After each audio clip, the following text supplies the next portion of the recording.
queridos companheiros, irmãos, irmãs, no ideal espírita. Nos abençoe e ampare, Jesus, nesse instante tão importante em nossa caminhada. A nossa fala, primeiro, é em agradecimento pela oportunidade que nos é doado nessa noite, de poder estarmos aqui.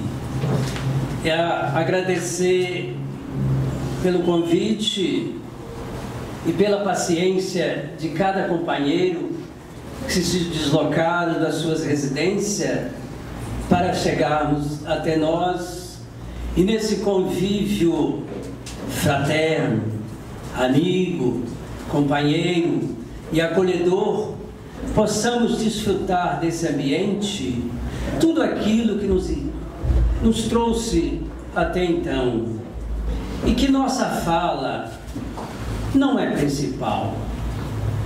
A nossa fala é apenas de um tosco e ainda tão imperfeito, na poeira da existência, procurando dias melhores. Imagina que quando o convite nos fora chegado, alguns dias atrás, eu falando para o George Júnior, que ainda não tinha chegado até nós um tema, se assim podemos colocar um tema, uma apresentação, porque estavam imaginando que estudar a doutrina espírita, todos nós temos a necessidade, se é que consideramos espírita, procurar entender o mecanismo da doutrina espírita. E assim se faz no decorrer da semana, do mês, do ano, e nossa presença na casa espírita, estudando o Espiritismo. Então, eu acho desnecessário, a não ser alguma lembrança que nós iremos fazer no nossa cartilha diária, que é o Livro dos Espíritos, para algumas referências.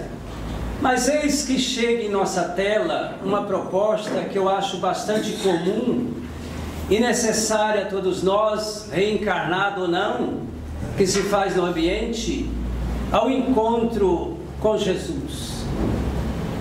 Porque esse encontro, ele é bem individual, ele é bem pessoal para cada um de nós, porque Deus nos ama de uma tal maneira que não deu xerox a nenhum espírito. Nós imaginamos nesse infinito que nós somos o único com nós mesmos, porque não tem outro igual. Nós somos único, nós não temos xerox, nós não temos representante, nós temos a nós mesmos. O que ocorre? Esse encontro com Jesus nos remete ao Livro dos Espíritos, para nós entendermos como é importante a nossa atual encarnação, porque nenhum de nós somos inocente ou não sabedor de nossos compromissos, porque quando no mundo espiritual, nós lá quando estávamos, nós assinamos a nossa reencarnação. E lá nós recorremos à primeira pergunta do Livro dos Espíritos. Kardec recorre aos benfeitores a fazer uma pergunta que eu acho importante. O que é Deus? Porque se nós não procurarmos saber o que é Deus, seria muito difícil para o nosso reerguimento. Primeiro nós precisamos entender Deus no seu amor e na sua justiça, porque não tem como entendermos o sentido da vida se nós não entendermos Deus no seu amor e justiça para conosco. Como explicarmos atualmente a desigualdade social, física, entre todos nós encarnados?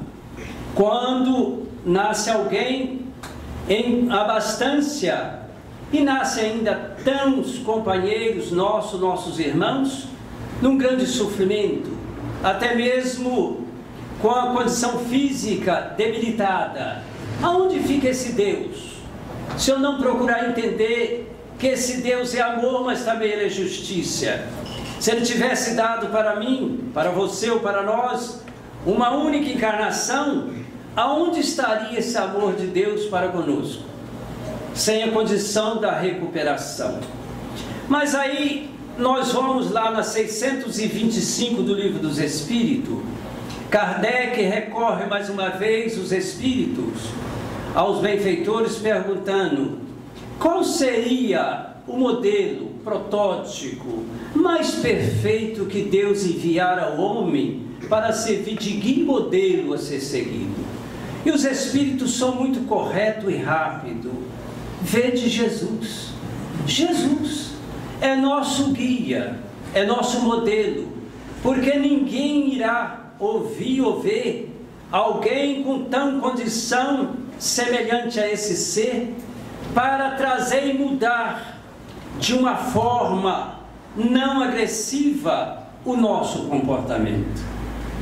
Aquele que busca Jesus, mesmo ele se esforçando após eu encontrá-lo, ele nunca mais é o mesmo, porque ele trava uma grande luta interior, que cada instante que ele ou que nós caminhamos, ele se esforça a buscar o melhoramento. O que ocorre?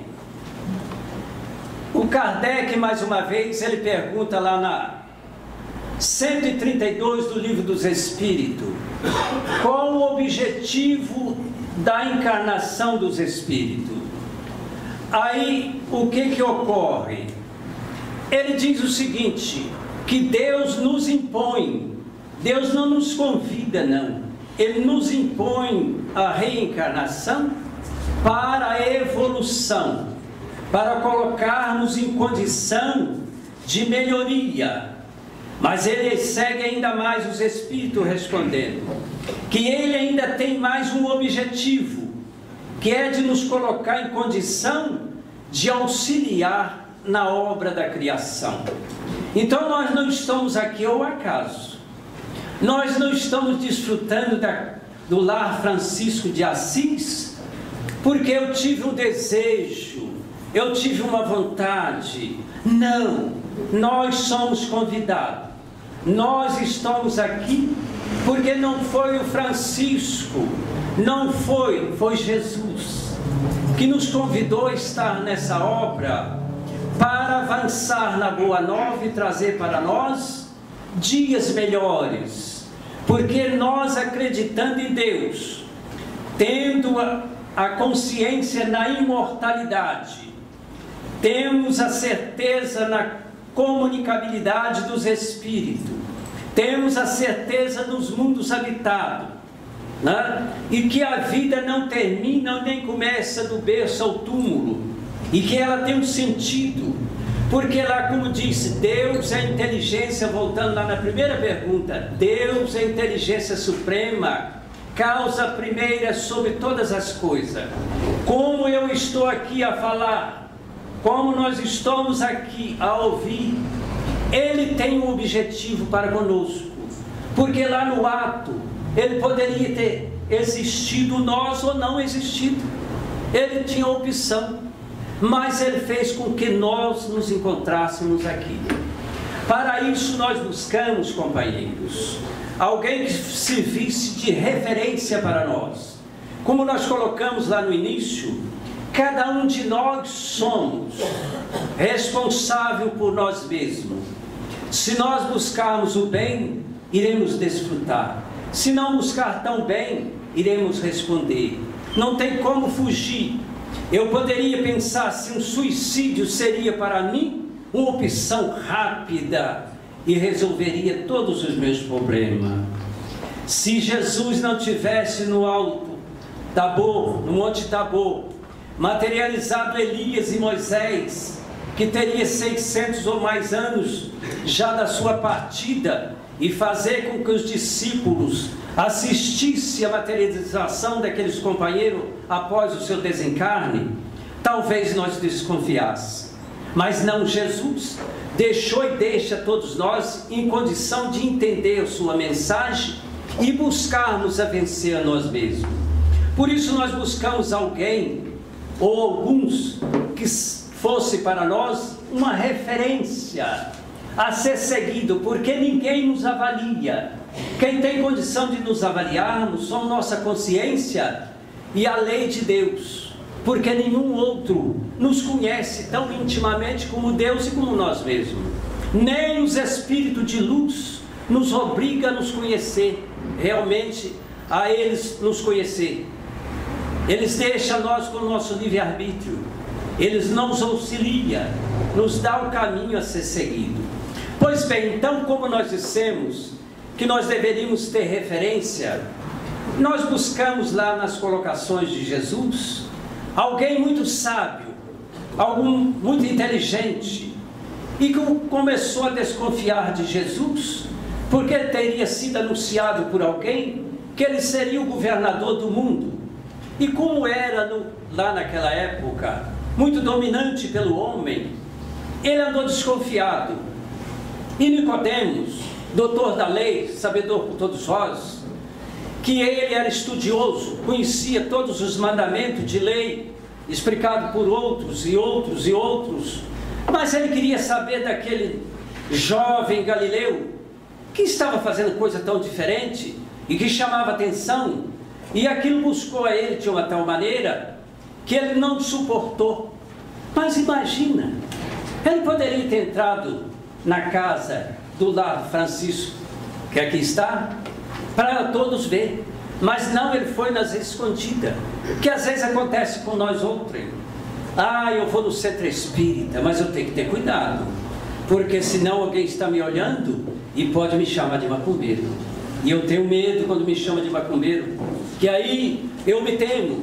E aí o que acontece? Aconteceu com Nicodemos, foi às escondidas e diz assim: olha, quero te perguntar uma coisa, porque o que você faz não está escrito, porque o que você faz, só alguém que Deus está com ele, me explica isso aí. E ele teve a resposta que precisava.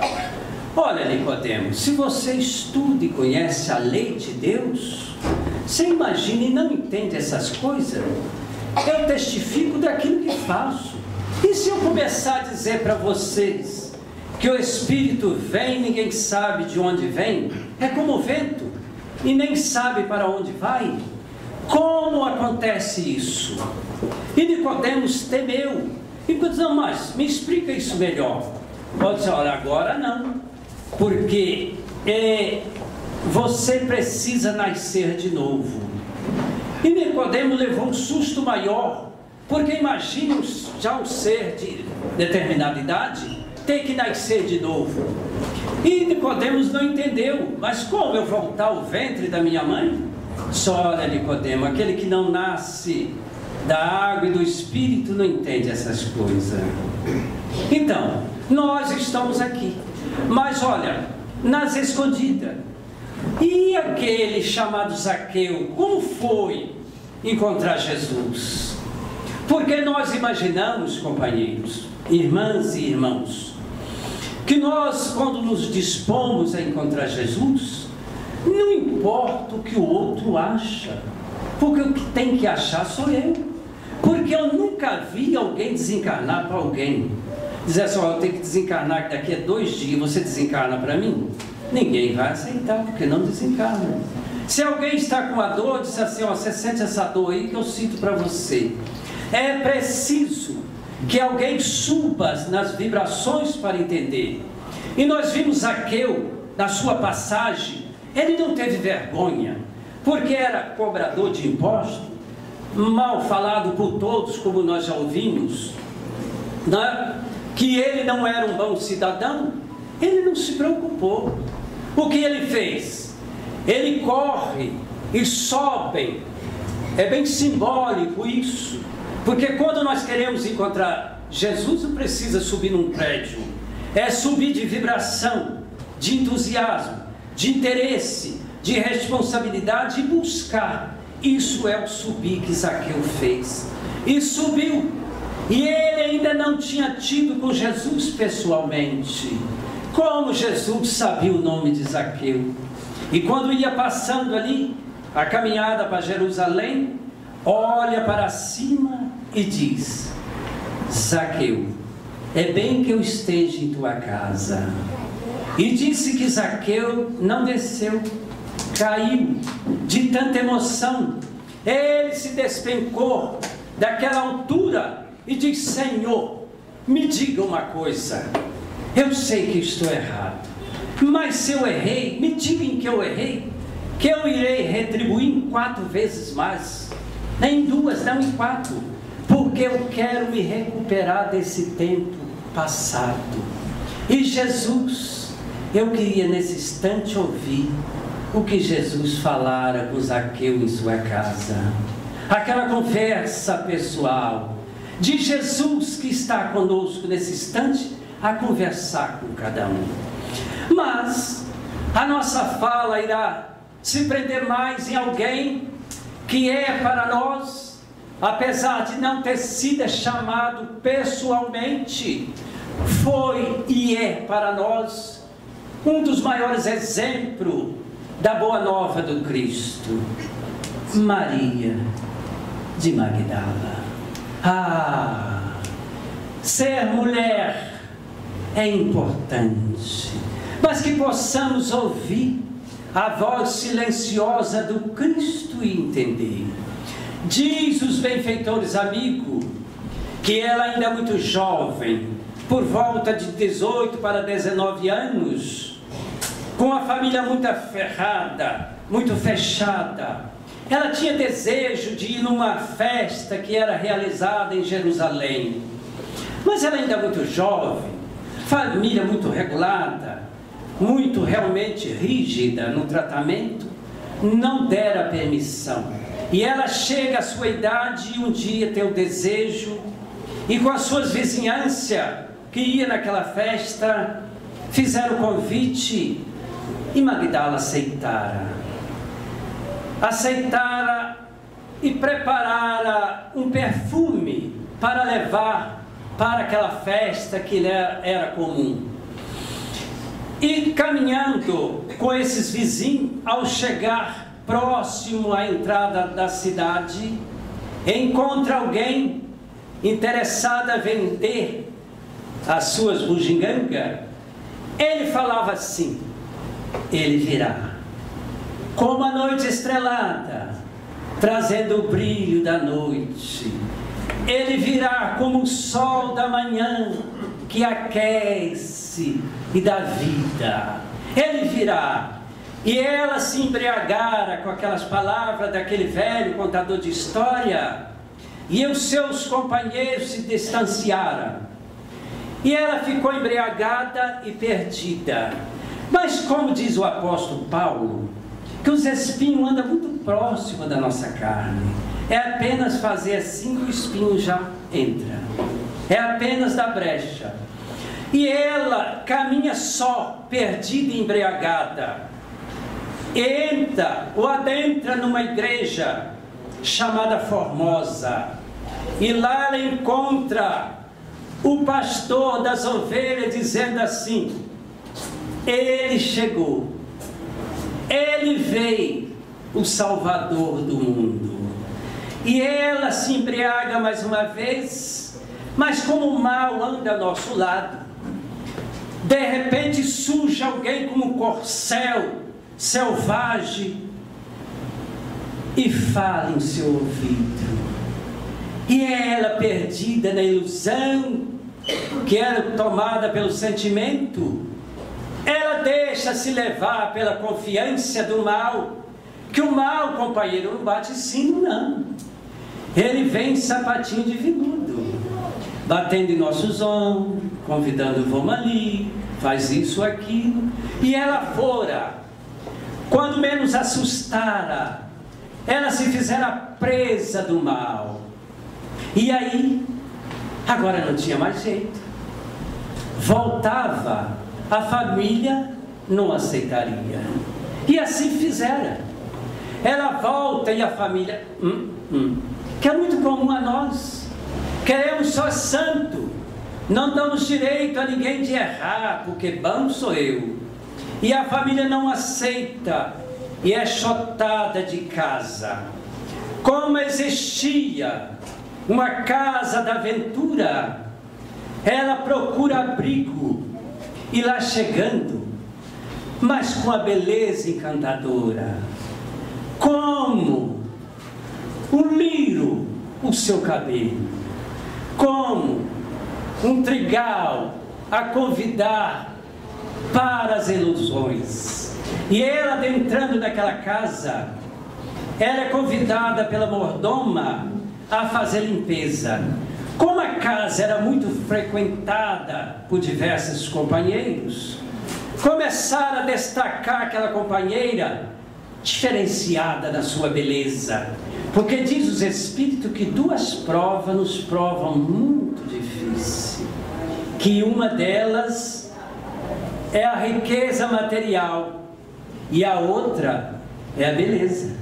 Ah, quem é belo, ainda bem que Deus nos forneceu não ser belo dessa forma. E ela começou a dominar. Nós estamos falando desse sentido, gente, com os nossos irmãos e irmãs, para que nós identifiquemos qual o nível que nós estamos. Nicodemos, Zaqueu ou Maria de Magdala? Pois bem, após ela assistir de que ela era solicitada naquele movimento, ela começou a faturar muito mais do que qualquer uma outra, porque fazia fila. E ela, de escrava, passou a ser proprietária. E dentro daquela formosa beleza, ela constrói um palácio, aonde se tornaria o palácio da aventura. Mas ela tinha a condição de escolher quem o interessava, sim ou não. E passado o tempo, ela começou a ser obsidiada por alguns espíritos não informados, e ela passava aqueles dias muito isolada, muito fechada. Era por volta de 8 dias no mínimo, e ela sentia realmente isolada. As serviçais a serviçal teria que andar de pé no chão para não fazer barulho, porque a obsessão era dessa forma. Em determinado dia, recebendo um príncipe lá daqueles lugares de onde era ditado a lei de Deus, ela, com a sua liteira, a desfilar naquela passarela da ilusão, ela encontra um mendigo que estende a mão e pede: Senhora, me dê um denário, me dê um dinheiro. E ela, junto com aquele príncipe, na sua liteira, ela olha para aquele leproso e diz: que queres um dinheiro? Ah, porque eu vou encontrar ele. Ele quem? Jesus de Nazaré. E ela teria ouvido falar de Jesus e teve um desejo ardente, porque o que ela queria mesmo. Ela teve um desejo ardente de ter Jesus e mandou uma secretária, e Jesus disse assim: quem sabe um dia? Quem sabe um dia?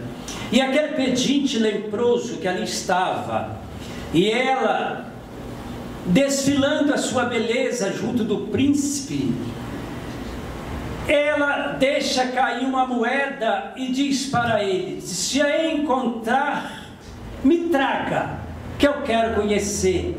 Sim, senhora, irei trazer para a senhora a notícia dele. Olha, senhora, porque ele não só cura a carne, mas sabemos que ele cura o espírito, e a senhora precisa. E ela, deixando aquele dinheiro cair, ele foi. E passado dias, lá já passado anos e tempos, Jesus vai para a casa de Simão Pedro, e aquele leproso, já voltado e curado das suas enfermidades física e espiritual, tem o desejo de dar notícia à senhora, porque ele estava bem próximo a Cafarnaum, na casa de Simão Pedro. Eu não poderia deixar perder aquela oportunidade. E ele tem o desejo de entrar no palácio, mas como ela estava naqueles dias de horrível depressão, o porteiro recebe alguém batendo na porta e abre a portiola e olha. E quando ele olha, ele vê aquele leproso e diz: o que queres? Falar com a senhora. Se ela hoje mandou dispensar 3 príncipes, te atender, acho impossível. Você, pois eu quero falar com a senhora.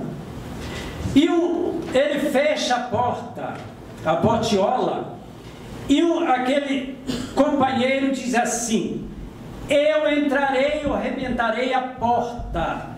E dessa forma ele se fez, bateu com grande violência com o cajado na mão, e o porteiro, para não perturbar a senhora, o que fez? Abriu a porta, ele entrou e foi direto no quarto, e chegou lá, aquela senhora bonita, deitada, e ele ajoelha do lado da cama e diz: senhora, que queres? Levou um susto e virou. Não, senhora, você virá comigo, porque o Senhor está bem próximo, na casa de Simão Pedro, e vós irá falar com ele, porque ele cura o espírito, e a senhora precisa. E nesse inteirinho, ele pega no braço daquela senhora jovem, e ela disse assim, embrulhada numa roupa, e diz: o barqueiro mais próximo no fundo da casa. E quando o barqueiro já o esperava, tudo por Deus, né? Que barqueiro inteligente, e esperar por aquela senhora que estava ali sem saber quando sairia do quarto. E aquele barqueiro coloca aquela senhora e diz: me leva na casa de Simão Pedro. E atravessa e vai de lento, encosta na casa de Simão Pedro. Diz os Espíritos que quando Jesus estava sentado numa porta semi-aberta, e Maria penetra naquela porta, e Jesus disse assim: seja bem-vinda, Maria. Jesus, Deus te abençoe nesse instante. Ela levou um susto tremendo e sentou naquela cadeira e começou a narrar. Diz Humberto de Campos que ela sentiu tanta emoção e começou a narrar da sua vida. E Jesus, como faz de todos nós nesse instante um raio-x de todos nós, começou a falar com aquela moça bela. Diz: olha, Maria, te digo, Deus te abençoe. E a partir de então, Maria, você sabe que normalmente as flores nascem muito em cima das casas em ruína, e você é uma delas. Jesus, naquele instante, abraça Maria e diz para ela: Maria, sede mãe. Coitada de mim, Senhor, não posso ser mais, porque tenho o ventre varado por várias vezes. Ah, Maria, qual das mães mais bela que existe? Das mães que não têm mãe? Das mães que não têm filho? Ou das mães que é mãe do próprio sangue? Vá, Maria, e marche pela porta estreita da vida. Ah, Senhor, gostaria de ser uma das suas serva para falar e obedecer os seus ensinamentos. Vá, Maria, e ame somente assim. E assim Maria se fez acompanhar Jesus por vários tempos, deixando voltar no seu palácio e jogar tudo que tinha fora, entre aspas, né? Doar para alguém. E alguém diz assim: olha, enlouqueceu de vez, porque imagina tudo que ela tem jogando de porta fora. E Maria deixou tudo e fora acompanhar Jesus em todas as suas pregações, que Jesus ali estava. E lá um belo dia, se é que podemos chamar de belo, Jesus fora crucificado e Maria acompanhara de uma forma pessoal a crucificação do Mestre. E lá, após o seu desencarne, ao terceiro dia, era entre os discípulos, porque nós somos muito covardes. Nós dissemos que amamos Jesus quando temos as coisas muito aos nossos favores, mas quando as coisas começam a dar o contrário, nós fugimos. E assim não poderia ser diferente com os discípulos. Foram para um casebre e se acasularam daquela forma. E lá Maria, sabendo que Jesus estava sepultado, ao terceiro dia vai na cova de Jesus, e quando lá se encontra ela e outra Maria, Jesus pergunta para ela: quem buscar? Jesus, o que fizeram com o Mestre? Olha, Maria, não me toque, porque ainda não fui o Pai. E assim ela volta para dizer aos seus irmãos que Jesus estava vivo. E diga para eles, Maria, que eu estarei com eles na Galileia. Estarei com eles a todos os instantes. Aquele que estiver reunido em meu nome, eu não mandarei Pedro, Tiago, João, Tomé e outros mais. Eu mesmo estarei em espírito e verdade. Como fora dita pelo nosso companheiro na música que nos antecedeu, Jesus está presente em nossos corações. E assim Maria fez. Mas os discípulos, com compromisso com a boa nova, começaram a debandar para levar a boa nova. E lá restando um dos seus últimos companheiros, ela tinha o desejo, e naquele inteirinho que Jesus desencarnou, ela já com 20 e poucos anos de idade, ela tinha um desejo tremendo de levar a boa nova, mas na sinagoga, como nós estamos fazendo aqui agora. Mas os discípulos não aceitaram. Imagina, essa mulher conosco, que a nossa família irão falar de nós? Foi atender aquela que não era de vida tão legal, que é o que acontece conosco, né? Quando nós vimos alguém caído, nós queremos enterrar, né? E Jesus, ela tinha o desejo de levar a boa nova, mas junto dos discípulos. Mas naquele inteirinho ela ouviu o convite de vários meios: deixa de ser boba, ser espírita, que coisa mais louca. O primeiro dia da semana, à noite, no lar Francisco de Assis, isso é coisa de beato, deixa isso para lá. E assim fizeram com ela: volte à vida, Maria, que você tinha, e construa um palácio. Mas ela, sabedora que nenhum leva no caixão o que é material, Maria disse: não, eu amo Jesus e quero pregar-nos para os nossos companheiros, porque o que eu tenho eu quero dar. E assim, os últimos discípulos que se debandara, ela fez a interrogação: deixa aí contigo? Esse de jeito nenhum. O que irão falar de mim? O que irão falar de nós? Fique na sua vida. Mas Jesus não dorme. Jesus está a observar cada coração de nós que aqui estamos. Está a observar nossas intenções. E aí, ela andando cabeça baixo, ela vai embaixo das árvores e vê uma grande multidão, não dos engravatados, não dos curados, mas dos leprosos, que ali se fizera em grande romaria, porque gostaria de encontrar Jesus, porque dessa forma seria curado. Não é o que nós fazemos? Quando a corda aperta, nós procuramos Jesus. Quando ela folga, nós deixamos Jesus de lado. E ali os leprosos se fizeram entrar. E quando entra, Maria lembra de Jesus. E diga-se: Maria, entre pela porta estreita, porque essa levarão o reino de Deus. E Maria notou que era grande oportunidade para nós, que naquele momento que alguém me estende a mão, é aquele que vai me dar o copo d'água no mundo espiritual. Quando eu estiver com muita sede, dizer para mim: Guilherme, eis-me aqui ao copo d'água. Se assim faz. E Maria sentiu o desejo ardente, já que os entendidos não entendeu. Ela disse: é esses mesmo, porque Jesus disse para levar a palavra a todos, sem exceção.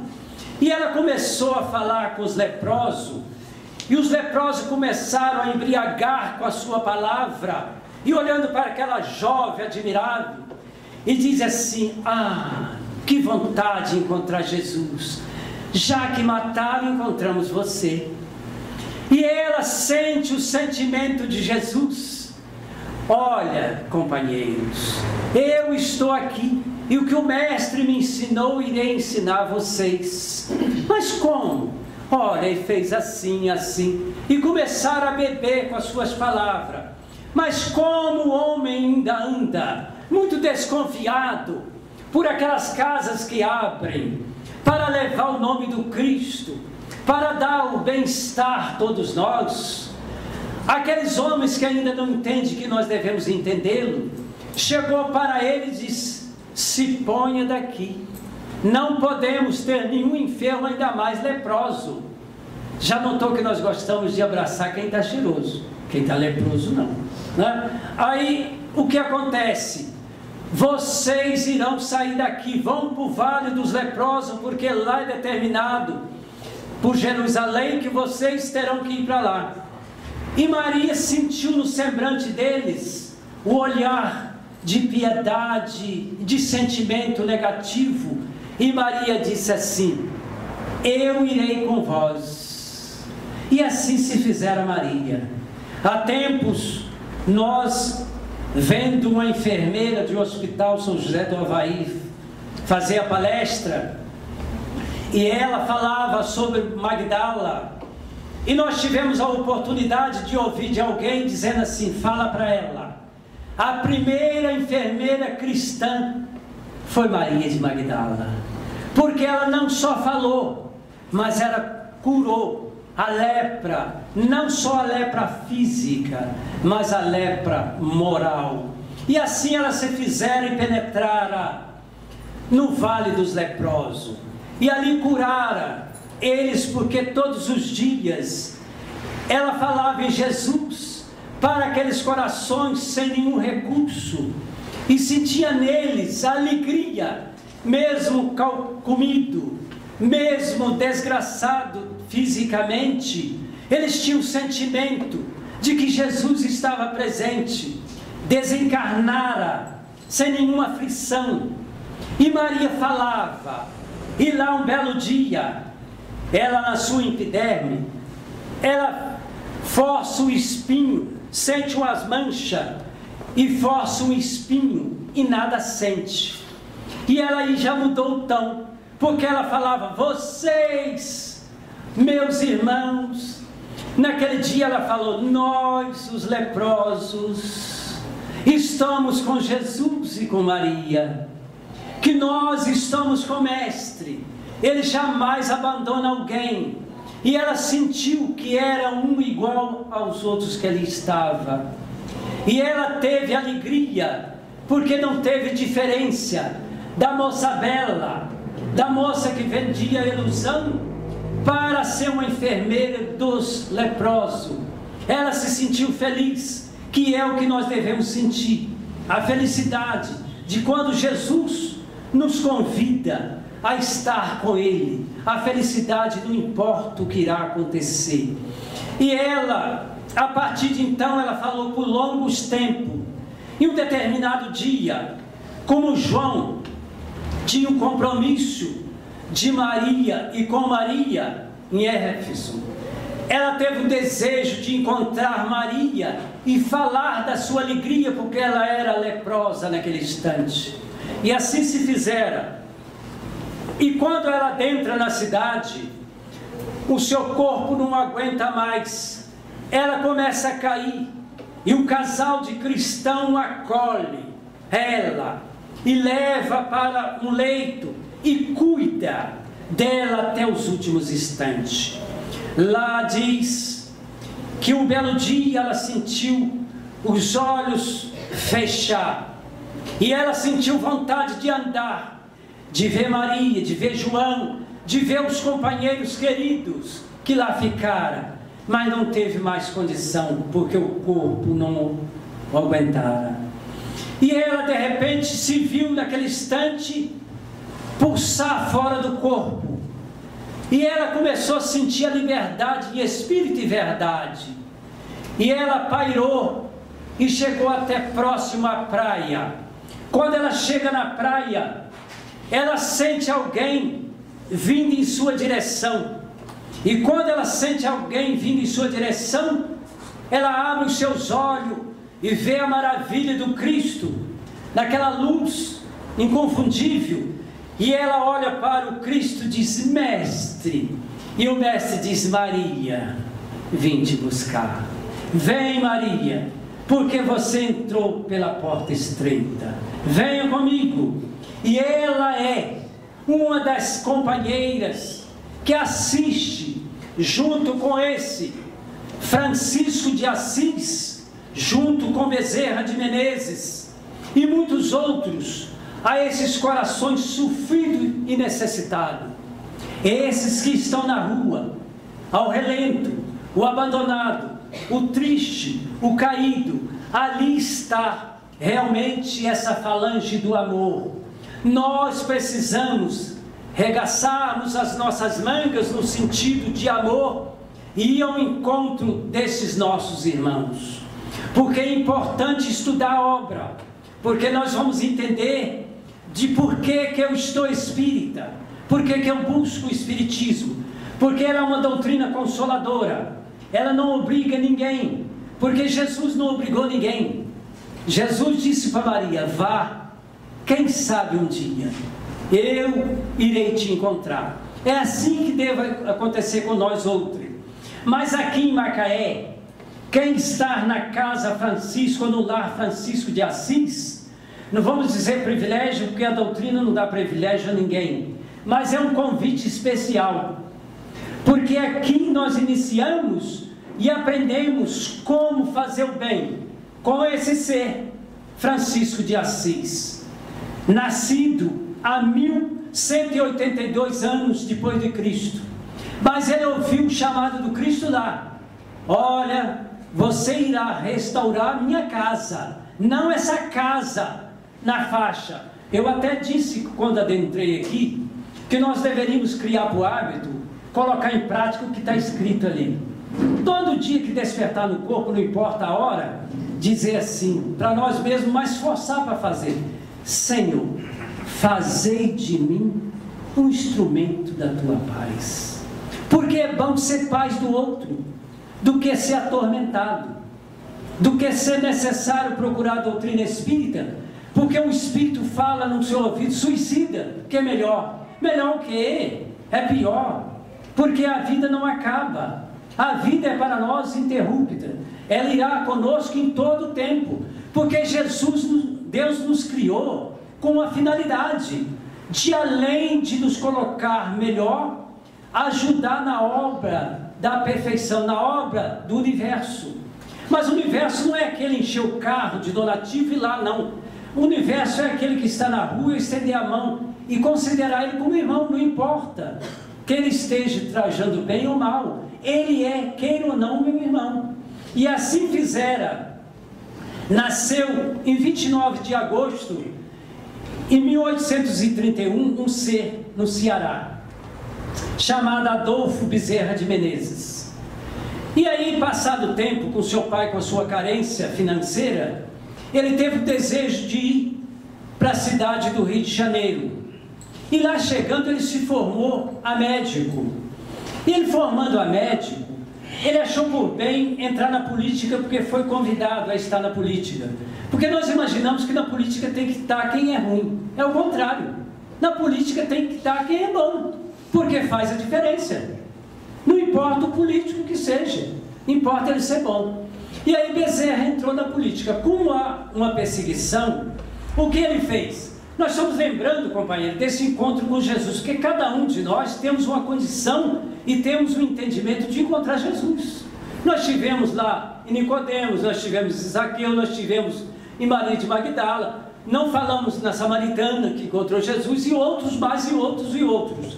Mas nós vamos falar de alguém que esteve aqui nessa terra, Adolfo Bezerra de Menezes. Ele poderia ter fundado e conseguido ficar só no Rio de Janeiro. Eu faço uma pergunta: por que ele veio parar em Macaé? Numa província que não era Rio de Janeiro. O que trouxe ele aqui? Porque aqui ele dava início a uma rede ferroviária que liga aqui Macaé a Campos. Por que Campos? Porque Campos foi a primeira cidade do país a receber luz elétrica. Por que ele não começou de lá para cá? Porque ali, me desculpa a expressão, mas ali estavam os senhores, os que se achavam dono da verdade. E Bezerra veio para aqui para fundar essa linha férrea, porque lá estavam os escravizados, como diz o nosso companheiro Edu, os escravizados, e ele desejava libertar aqueles companheiros, mas ele era tão preso ali, que eles não tinham como deslocar. O que ele fez? Criou essa rede ferroviária, para que eles tivessem acesso. Mas vamos mais afundar nisso aí. Será se essa rede ferroviária seria física? Simplesmente? Não, para ligar de um polo ao outro. Porque ali naquele trilho do sentimento, ele conseguiu libertar aqueles que eram escravizados, aquele que era realmente judiado física e moralmente, dando para nós essa liberdade. Então quem está em Macaé é um convite especial, é convite do Cristo para estar nessa Lar Francisco de Assis e pensando em Bezerra de Menezes. E para inteirar, o que fizera Francisco Peixoto, nascido também em Ceará. Olha só, ele encontra Viano de Carvalho lá em Fortaleza. Viano de Carvalho era frequentador de um grupo espírita. O que ele fez? Ele veio transferido para o Rio de Janeiro. De repente, esse companheiro, Francisco Peixoto Lins, ele é transferido para Macaé. E aqui em Macaé, ele começou porque lá na sua infância, ele teve grande dificuldade, como todos nós, para encontrar Jesus. Ele teve 20 horas fora do corpo. Os familiares iam dar ele como desencarnado, mas ele se refez para estar em Macaé. E aqui ele construiu, segundo a informação, o Grupo Pedro. E daqui o que acontece? Ele é esse médium brasileiro, nascido no Ceará, que foi não privilegiado, mas convidado para dar passividade. O primeiro espírito internacional que nós sabemos, que foi o irmão da Sheila, que diz, ó, daqui a pouco, daqui uns dias minha irmã virá, e ela trará para você notícia que eu ainda não consigo te dar, porque o Peixotinho, o chamado Peixotinho, médio de efeito físico, médio extraordinário, compromissado com Jesus, diz assim: olha, tem muita coisa que ela irá te falar que eu ainda não tenho condição de falar agora, porque Peixotinho tinha um hábito de fazer uma prece todos os dias para os militares, que na época era muito sofrido. E passado aí alguns dias, a Sheila se manifesta através do companheiro Peixotinho, materializada. Aquele que tem a oportunidade de ver o espírito materializado é muito bom. Espírito de luz, tá, companheiro? Porque aquele que não tem luz, longe de nós, né?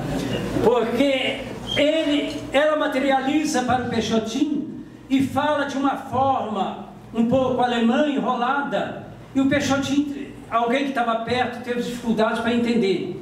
Mas ela voltara para dizer que é Sheila, e que trabalharia em convite do Cristo na terra, coração do mundo, a pátria do Evangelho, que estaria conosco nessa caminhada, junto com o Dr. Bezerra, que criou um caminho, parece coisa de louco, bem aqui no mar, para um núcleo espiritual, para recolher, que ainda nós ouvimos nos Goitacazes, aquele gemido de companheiros que fizeram seu desencarne e que ainda não despertaram para a vida imortal, que ainda encontra ali naquela condição de espírito para ser alertado, para ser despertado. E Dr. Bezerra, aproveitando o núcleo, as vibrações macaense, cria um caminho aonde leva o núcleo espiritual para dizer para todos nós: vem, irmão, iremos trabalhar, iremos, Vitor, atender os companheiros caídos na rua, não ter mais preferência, porque diz Dr. Bezerra, se tem algum médico aqui, há de conver o seguinte, que o médico não deve perguntar ao paciente que hora que ele quer ser atendido, se ele tem recurso para pagar o táxi, ou se ele está almoçando, e sim pegar a sua maleta e ir, porque a enfermidade não espera. E para encerrar, nós vamos narrar um fato aqui, falado pelo companheiro Enésio, que viveu muito com Chico em Uberaba. Ele diz assim: Guilherme, olha só, uma vez conversando com Chico, um grande grupo espírita uberabense, de muita gente, e que lá estava, porque tinha secretária que fazia a limpeza do grupo, porque era muita gente, fazia a limpeza. E lá um dia, bate alguém à porta para pedir uma ajuda. Uma companheira, me desculpa da expressão, bem esquelética, com o nenezinho no colo, e pedia assim: eu sei que aqui é uma casa, olha só que responsabilidade, hein? Eu sei que aqui é uma casa espírita e faz a caridade. Eu estou precisando de ajuda, porque eu não tenho o que comer em casa e não tenho condição de dar remédio ao meu filho. Eu gostaria de pedir de vocês uma ajuda. Aí olhou uma secretária para outra, e agora? Ah, mas temos que esperar. Como nós admiramos aqui hoje que a chave aqui não tem dono, dono é quem está com a chave. Eu achei isso extraordinário, deva ser cultivado, porque chave não tem que ter dono, tem que ter responsabilidade, e não dono, porque a casa de Jesus é de alguém, ela é a casa, o lar Francisco, apesar do seu pai ter nascido aqui, mas ela pertence ao Francisco, porque senão não seria um grupo espírita, né? Então a secretária olhando uma para a outra e disse: e agora, fulano? Ah, mas temos que esperar o senhor tal, porque vai ter uma reunião amanhã, e a senhora volta aqui amanhã, porque eles irão reunir, e porque estava o tempo meio chuvoso, e ela saiu moro tão longe, na periferia, lá na comunidade chamada favela, e é meio longe para mim vir. Ah, mas nós vamos ver e vamos procurar, a senhora deixa o endereço. Ah, vou deixar o endereço, vai na viela tal, faz isso, aquele todo. Aí iremos lá levar para a senhora o donativo. Ah, leva, meu filho. Então o que ocorre? No outro dia reuniram, aí ficou discutindo: olha, quanto é que temos que dar? Porque ela tem, apesar da necessidade material de comer, tem a necessidade de doar o remédio para o seu filhinho. Aí falava: quanto vamos dar? E daí discutiram muito. E passou, chegou a tarde, o banco fechou. Falei: vamos fazer um cheque. O banco fechou. E aí no outro dia, chovendo muito, aí disse: mas hoje está chovendo muito, vamos deixar para logo mais. Fulano vai lá no banco e tira o dinheiro para a gente fazer a compra. Mas está chovendo muito, até a gente chegar lá, vai demandar, vai e tal, aquele negócio todo. Passou mais um dia. E assim fizeram, compraram, foram no banco, comprou, mas deixou lá. Após o terceiro dia, eles pegam o endereço e se faz ir lá na viela. E quando chegou lá, que bateu na porta, e que lá veio aquela senhora tão esquelética, tão necessitada materialmente, abriu a porta e disse assim: pode entrar. Ah, não, nós viemos aqui. Aí, me desculpa a colocação, porque foi narrado pelo companheiro. Nós viemos trazer o donativo para a senhora e tal, mas nós estamos com pressa. Mas entre e tal. Não, nós queríamos saber só como é que está o seu filhinho, porque trouxemos aqui o recurso para a senhora comprar o remédio. E ela olhando para eles, já com a lágrima nos olhos, e disse assim: vocês chegaram tarde, meu filho foi enterrado ontem. E imagina o que é, porque onde está o tribunal de Deus? Diz os Espíritos, e nossa consciência. E diz o apóstolo lá: aquele que sabe fazer o bem e não faz, para esse é pecado. Pecado no sentido de que teve a oportunidade e não fez. E aí o que acontece? Eles voltaram, deixaram lá e voltaram. Ao voltar, a consciência queimou das secretárias, de todos que ali estavam. Temos que ir no homem, lá no Chico, saber pedir, quem sabe ele está presente, pedir ao doutor Bezerra uma orientação, porque eu estou em tempo de ficar louco, porque nós não fomos e a criança morreu, nós não temos comida, e vamos lá no Chico. Foram no Chico, e o Chico, conhecido de todos nós, com aquela pressa que ele tem, ao terminar da reunião, lá vieram, e aí, Chico? Sabe, não, peraí, pegou um papelzinho, doutor Bezerra está falando aqui para mim, deixa eu botar o que ele está falando aqui. E começou a escrever, e eles, imaginando que o doutor Bezerra ia trazer um lema bem grande, né, um discurso, 3 palavrinhas só, e disse assim: olha só, diz para ele, escreve aí, que toda caridade, quando é muito discutida, chega tarde. Caridade não espera para amanhã. Caridade é que vem, ligeiramente, 2 minutinhos só, tá? Eu sei que está terminando, 2 minutinhos. De Joana de Ângeles para Divaldo, que num país aí fora, de um jovem estudioso, né, cursando a faculdade, teve realmente um desejo de ser realmente um médico de renome. E aí, o que ele fez? Faculdade longe, recurso pouco, ele começava a ir a pé para casa, estudando, né, a matéria que iria cair nas provas, não é isso, Jorge? A prova é prova mesmo, tanto física como espiritual. Lendo, ali está a matéria. E quando ia passando por uma casa bem feita, encontra uma jovem fazendo alguma coisa, abrindo o portão. E ele vindo assim, meio distraído, com fome, imagino eu, muita fome, chega para aquela jovem e diz assim: minha filha, você poderia me ceder um copo de água? Pois não, irei. E ele ficou ali estudando a matéria, ela sumiu. Quando veio num pires um copo de leite. Só, será que eu falei grego? Eu falei copo de água, ela me trouxe leite? Mas por que a senhora me trouxe? Por que você me trouxe leite? Porque eu te vi tão pálido que imagino que você está com fome. E o leite dá para dar uma melhorada. Aí ele tomou o copo de leite e foi embora. Passaram-se 15 anos. Aquele jovem se formou e foi, dentro da sua conquista, ser diretor do maior hospital da cidade. Do maior hospital da cidade, porque ele era esforçado.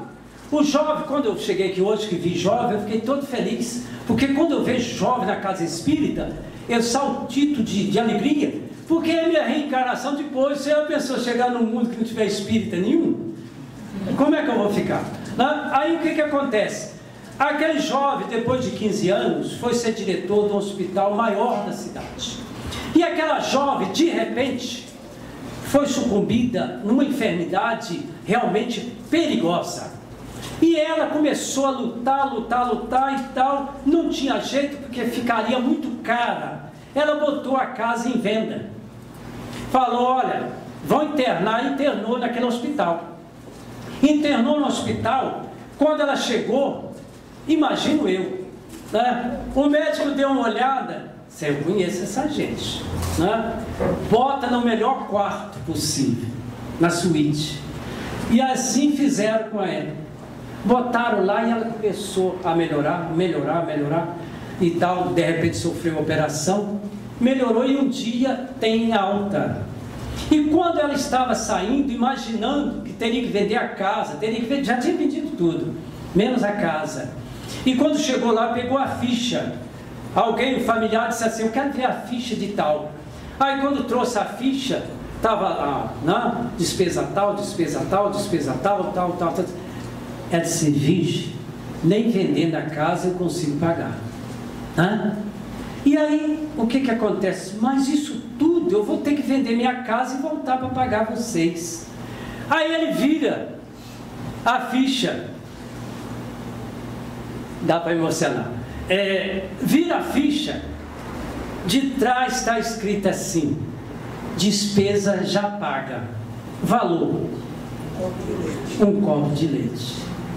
Olha, companheiros, companheiras, irmãos e irmãs presentes, estarmos nesse instante, jamais imaginei que falaria na Lar Francisco de Assis, mas me enche de entusiasmo, mas muito mais de compromisso e de responsabilidade com Jesus, porque não simplesmente gastamos a sola do sapato, precisamos ter uma proposta hoje, que nós estamos vivendo um momento ímpar em nossa vida, a reencarnação.